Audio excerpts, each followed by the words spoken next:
Vous saviez que même après avoir quitté le pouvoir, certains continuent à vivre comme des ministres. Sauf qu'ils ne sont plus aux commandes et c'est vous qui payez. Oui, en France, pendant des années, un ancien ministre pouvait garder des avantages financés par l'État, des bureaux, des chauffeurs, parfois même du personnel, tout ça aux frais du contribuable. Et franchement, qui peut trouver ça normal ?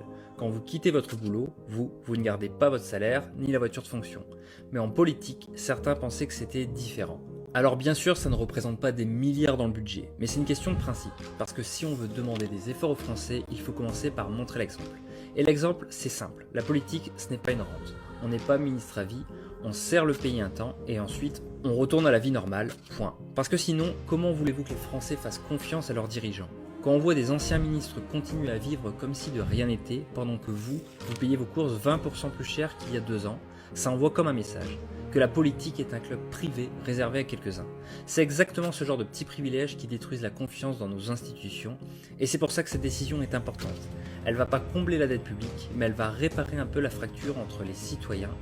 Alors tenez-vous bien, en France, les retraités gagnent désormais plus que les actifs. Oui, vous avez bien entendu, plus tu travailles, moins tu touches. Bienvenue au pays où le temps, littéralement, c'est de l'argent, mais seulement si tu ne bosses plus. C'est une situation unique au monde. En Italie, les retraités gagnent 95% du revenu des actifs. En Allemagne, 82%. Mais en France, 105%. Ce qui veut dire que statistiquement, un retraité est mieux payé qu'un salarié en activité. Et là, vous vous dites peut-être, mais comment c'est possible ? Eh bien, merci les pensions généreuses, merci les redistributions massives, et surtout, merci aux actifs qui financent un système où eux finissent les dindons de la farce. Et attention, ce n'est pas qu'une statistique, c'est un choix politique. Parce que pendant qu'on serre la vie sur les jeunes générations, qu'on leur dit de bosser plus longtemps, les plus de 65 ans, eux, voient leur niveau de vie protégé, voire supérieur. On appelle ça une solidarité intergénérationnelle, mais un peu à sens unique. Les jeunes paient, les actifs paient et les retraités encaissent. Ce chiffre, 105 contre 100 pour les actifs, il dit une chose très simple, en France on ne récompense plus l'effort présent, mais le passé. Et si vous voulez gagner plus, arrêtez de travailler. Voilà le message que l'État envoie, bonne chance aux générations suivantes. Si la France était une personne, elle aurait un découvert autorisé illimité. Depuis 35 ans, aucun gouvernement n'a vraiment réduit les dépenses publiques. Gauche, droite, Macron, tout le monde promet de serrer la ceinture, mais au final, c'est toujours la même. On desserre la boucle et on commande un dessert. Une étude de François Ascal, FIPECO, vient de rappeler entre 1989 et 2024, les dépenses publiques ont augmenté de 5,5 points du PIB. Les impôts, eux, un petit plus 1 point. Résultat, le déficit s'est creusé de 4,4 points. En clair, l'État dépense bien plus qu'il gagne et ça ne date pas d'hier. Depuis 35 ans, les gouvernements de gauche comme de droite ont ajouté leur pierre au mur de la dette. Les quelques exceptions, Balladur et Juppé, ils ont serré les comptes pour que la France entre dans l'euro, mais attention, pas en baissant les dépenses, ils ont augmenté les impôts. Hollande, pareil, déficit réduit, mais surtout grâce à un parapluie de nouveaux impôts, avec le CICE en bonus, compte comme une dépense publique, alors qu'en vrai, c'est une baisse d'impôts pour les entreprises. Et Jospin, il a profité de la croissance, résultat, il a baissé les impôts, mais sans toucher aux dépenses, comme si on profitait d'une prime pour acheter un écran plat, alors que le découvert reste là. Et pour les autres, Chirac, Sarkozy, Macron, le scénario est le même, on baisse les recettes, on augmente les dépenses, et on se dit que le problème sera réglé par le suivant. Assurance auto, assurance habitation, en 2026, ça augmente encore. Mais dites-moi, c'est quoi le prochain step ? Payer un abonnement pour avoir le droit de respirer ? L'an prochain, préparez-vous. Plus 7 à 8% pour l'habitation, plus 5% pour l'auto. Officiellement, c'est à cause du climat, des matériaux qui coûtent plus cher et des voitures trop sophistiquées à réparer. Traduction, chaque orage, chaque brise-glace cassée, chaque batterie grillée, c'est pour votre portefeuille. En moyenne, 325 € pour protéger son logement, 563 € pour rouler, et ça hors taxe. On parle de hausse bien supérieure à l'inflation de 0,9%. Alors vous en pensez quoi ? On est en train de payer pour le climat, pour la technologie, ou surtout pour engraisser les assureurs ? Moi, je parie que ça va diviser sévère, à vous les commentaires. Après les salaires, les retraites, voilà que l'État veut maintenant mettre la main sur vos pourboires. Sérieux, il reste quoi à taxer ? Les câlins ? À partir de 2026, fini l'exonération. Les quelques euros qu'on laisse aux serveurs, aux livreurs ou aux pompistes, hop, retour dans les caisses de Bercy. Un pourboire, ça ne sera plus un geste de reconnaissance, mais une ligne imposable. Et ça va rapporter quoi ? Des miettes. Alors qu'on parle de déficit public à 170 milliards d'euros, autrement dit, taxer les pourboires, c'est comme écoper le Titanic avec une cuillère. La vraie question, est-ce que c'est normal de fiscaliser ce petit complément de revenu ou est-ce que c'est juste une mesure mesquine qui va encore dégoûter ceux qui bossent dans des métiers déjà mal payés ? Allez, je veux voir des commentaires, justice fiscale ou raquette de l'État ?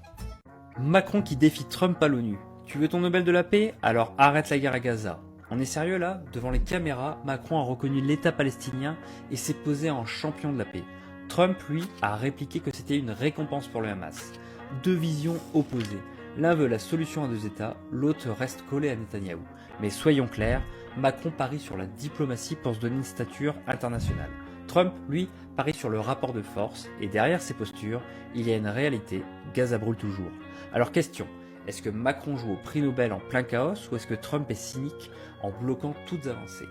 Est-ce que Macron a raison de pousser pour un État palestinien, ou est-ce qu'en réalité c'est une folie qui profite au Hamas? J'attends vos avis en commentaire. L'encadrement des loyers, le truc magique censé protéger les locataires, mais en vrai, est-ce que ça marche ou est-ce que ça détruit le marché immobilier? Alors voilà, 2 députés viennent de rendre un rapport pour pérenniser le dispositif. En clair, ça devait durer jusqu'en 2026, mais eux veulent que ça devienne la règle et même l'étendre à des milliers de communes. Le principe c'est simple, le propriétaire n'a plus le droit de fixer librement son loyer, il doit respecter une grille. Et sur le papier ça sonne bien, mais dans la vraie vie, les propriétaires parlent déjà de catastrophe. Moins de rentabilité, donc moins de logements mis en location, et qui galèrent encore plus pour trouver un appart, les locataires eux-mêmes. Alors la vraie question est là. Le RN veut Matignon, mais attention, leur stratégie c'est surtout promettre aujourd'hui et repousser à demain. Bref, la bonne vieille politique qu'ils prétendent détester. Marine Le Pen et Jordan Bardella planchent sur un plan, découper leurs promesses. Les trucs trop chers, trop explosifs, on les met de côté pour quand on aura l'Elysée. Et pour l'instant, on sort une version light du programme pour rassurer les marchés et draguer les électeurs inquiets. Résultat, TVA baissée seulement sur le carburant. Réforme des retraites reportée. Promesses sociales conditionnées aux économies budgétaires. Ça vous rappelle rien? Les mêmes compromis, les mêmes reculs et les mêmes calculs politiciens que tous les autres. Alors question simple, est-ce que le RN est en train de devenir un parti comme les autres? Ou est-ce que c'est une stratégie intelligente pour enfin arriver au pouvoir? J'ai hâte de voir vos avis en commentaire. Et si demain, vous pouviez savoir combien gagne exactement votre collègue qui fait exactement le même boulot que vous? Eh bien accrochez-vous, à partir de juin 2026, ce sera obligatoire en France. L'Europe impose la transparence salariale. Concrètement, ça veut dire 2 choses. 1. Les salariés auront le droit de connaître le salaire de leurs collègues à poste égal. 2. Les entreprises devront afficher la fourchette de rémunération dans les offres d'emploi ou carrément en entretien. Fini le fameux « le salaire, on verra plus tard ». Là, ça sera noir sur blanc. Évidemment, certains applaudissent. Plus d'égalité, moins de discrimination homme-femme et surtout, plus de surprises à la fin du mois. Mais d'autres s'inquiètent. Ça risque aussi de créer des tensions dans les bureaux. Imaginez l'ambiance à la machine à café. Attends, toi tu touches 300 balles de plus que moi? Et côté patron, ça va grincer des dents. Parce que la stratégie du « on paye celui qui ose demander plus et on se tait pour les autres », c'est fini. Alors, révolution sociale ou bombe à retardement dans les open space? Réponse en 2026. En attendant, dites-moi, vous seriez à l'aise, vous, si tout le monde connaissait votre salaire? En Ariège, il y a une commune qui a décidé de dire stop. Stop à la facture d'eau qui explose. Stop à une gouvernance bancale et stop à un système qui leur coûte un bras. Résultat, la Rockdale veut quitter son syndicat des eaux. Oui, carrément. Alors pourquoi cette révolte? D'abord parce que la note a flambé. Plus 60% sur les prix du mètre cube. Imaginez, demain, votre facture d'eau grimpe d'un coup comme le prix de l'essence en pleine grève des raffineries.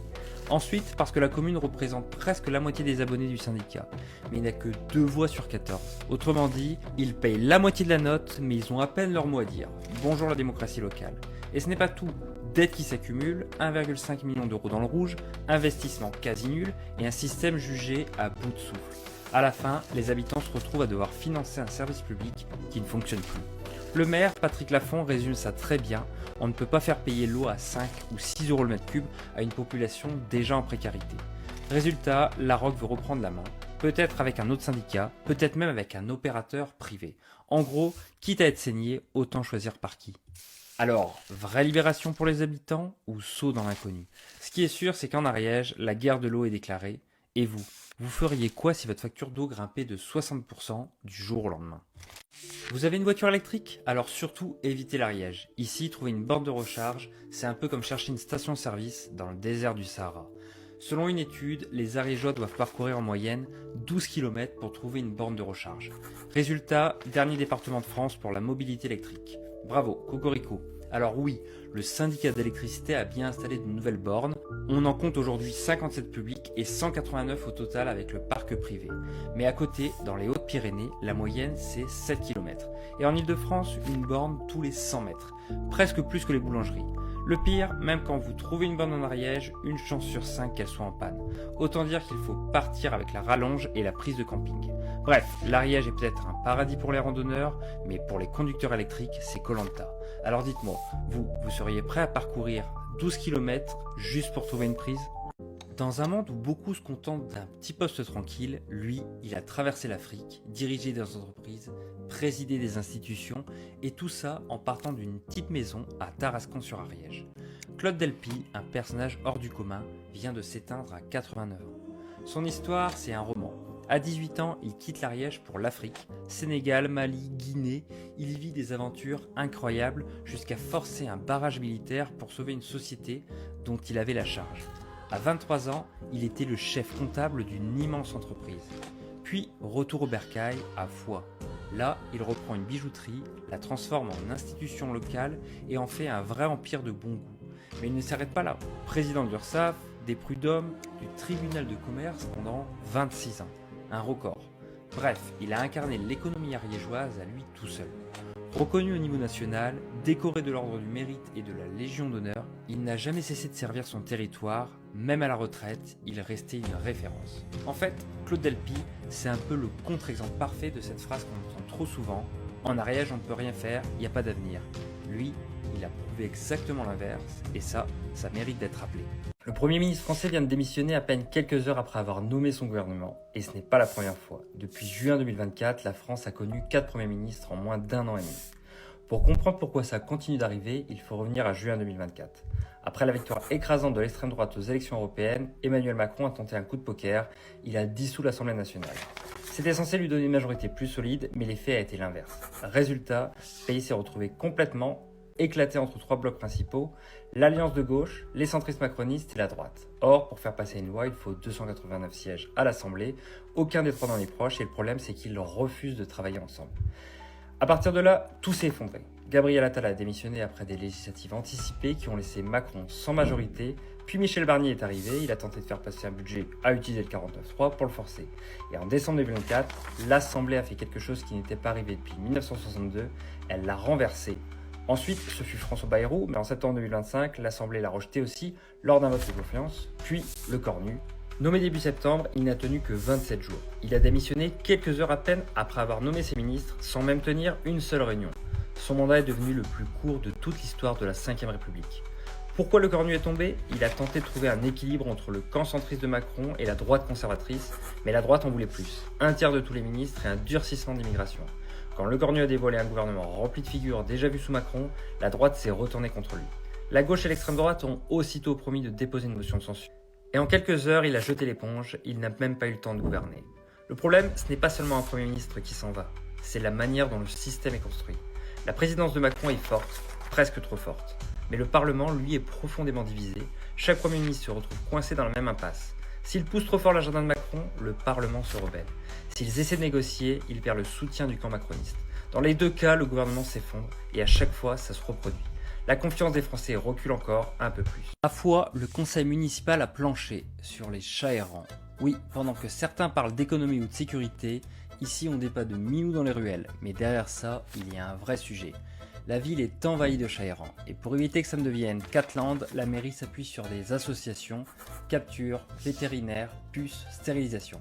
Problème, plus assez de bénévoles. Résultat, la mairie a validé un service civique pour aider et voter une subvention de 2200 € à 30 millions d'amis.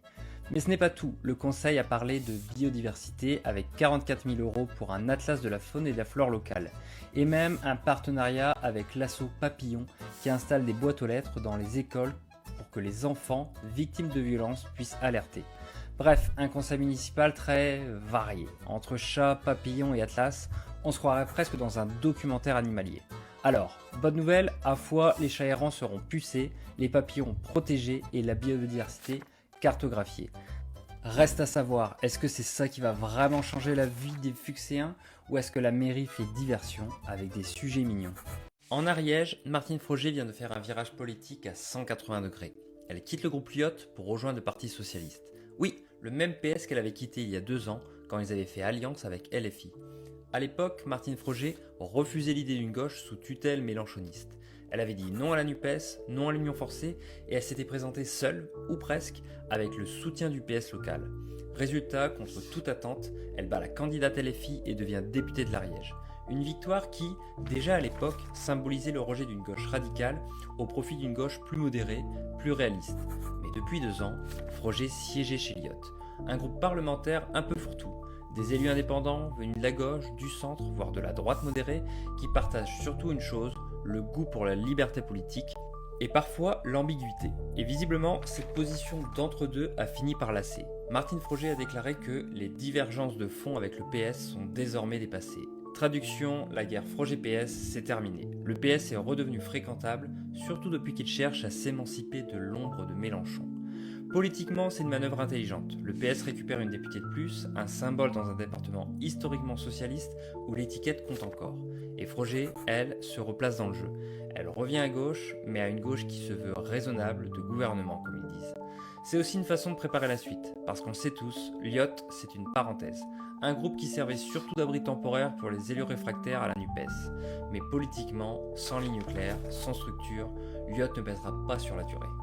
Alors non, ce n'est pas un coup de théâtre, c'est juste un réalignement logique version ariégeoise. Martine Froger ne trahit personne, elle revient simplement à la maison au moment où le PS a besoin de visages modérés et ancrés localement.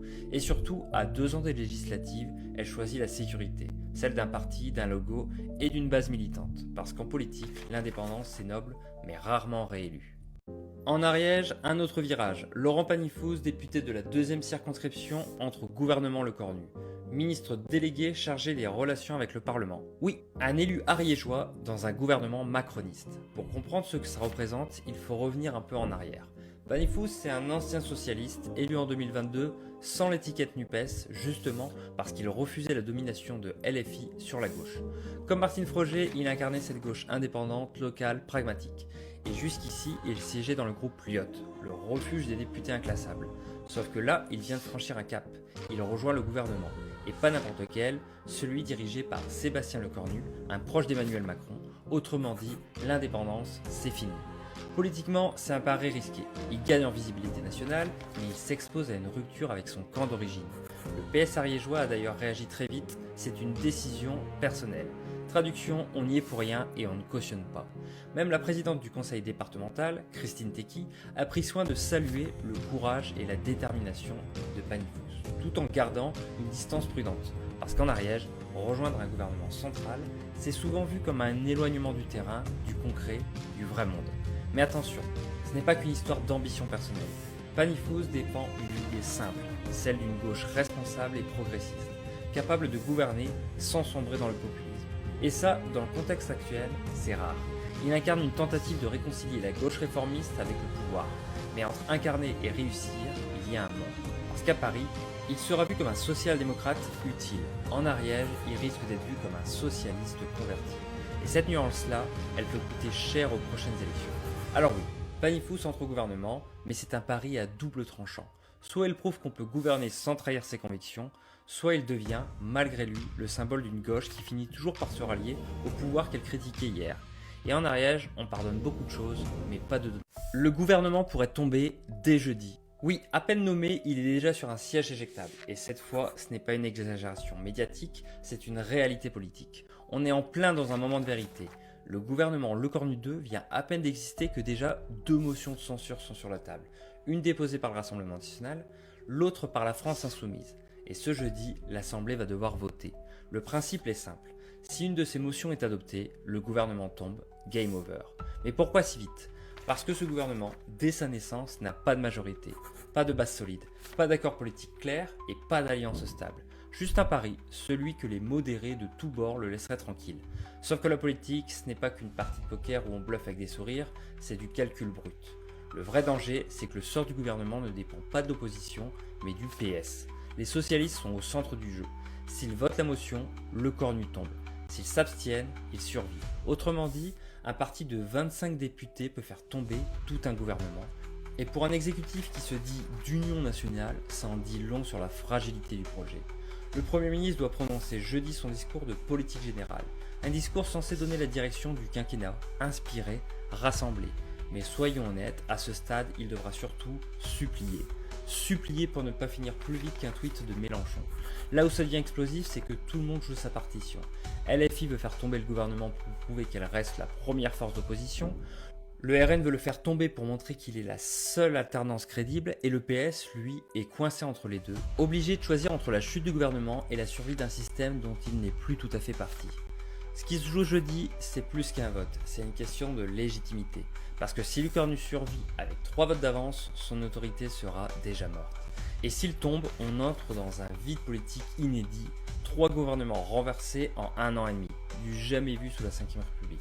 Alors oui, Manuel Valls et Elisabeth Borne ont disparu du gouvernement Lecornu 2. Et non, ce n'est pas un oubli administratif, c'est une mise à la retraite politique volontaire. Les 2 anciens premiers ministres étaient encore là il y a quelques semaines dans le premier gouvernement Lecornu. Et aujourd'hui, plus rien. Pas de ministre, pas de mission, pas même un remerciement public. Le message est clair, place au visage neuf, enfin neuf, façon de parler. Mais pourquoi eux et pas Darmanin, Dati ou Vautrin? Tout simplement parce qu'ils ne sont plus aimés. Pas par les Français, ça c'est déjà réglé depuis longtemps, mais par Macron et Lecornu eux-mêmes. Prenons Elisabeth Borne. C'est elle qui a porté la réforme des retraites, la réforme Macron de 2022, devenue entre-temps la réforme Borne, comme pour lui coller l'étiquette du sale boulot. Résultat, elle est associée au 49.3, à la rigidité et à cette image de technocrate froide. Bref, tout ce que Macron veut effacer pour redonner un peu d'oxygène à sa majorité. Et quand Sébastien Lecornu dit à la télé « Mon ami Elisabeth Borne », c'est le genre de phrase qui sonne comme un faire-part de décès politique. Quand un Premier ministre t'appelle « Mon ami », c'est qu'il t'a déjà rayé du tableau. Le cas de Valls est plus intéressant. Il avait fait son grand retour par la porte arrière comme ministre des Outre-mer. Il faut reconnaître qu'il a bossé. Il a négocié à la bord de Bougival sur l'avenir de la Nouvelle-Calédonie, un dossier explosif. Mais voilà, son franc-parler, sa critique des choix de Macron pendant les émeutes de 2024 et son mépris à peine caché pour la Macronie de salon lui a coûté cher. Il a osé dire que l'État avait mal géré le dossier calédonien, qu'il fallait écouter les indépendantistes sans trahir les loyalistes, et surtout, il a eu le malheur de juger prématuré la reconnaissance de l'État de Palestine par la France. Autant dire, il a coché toutes les cases d'un mec qui veut dégager discrètement. Le dimanche matin, il était encore optimiste sur son maintien. Le dimanche après-midi, Lecornu lui a dit « L'heure est à la société civile ». Traduction, tu dégages et tu souris en partant. Le départ de Borne et Valls, c'est un double signal politique. Un Macron veut tourner la page des vieux visages de ceux qui les rappellent la verticalité d'avant. 2. Lecornu veut marquer son territoire avec des profils dociles, malléables.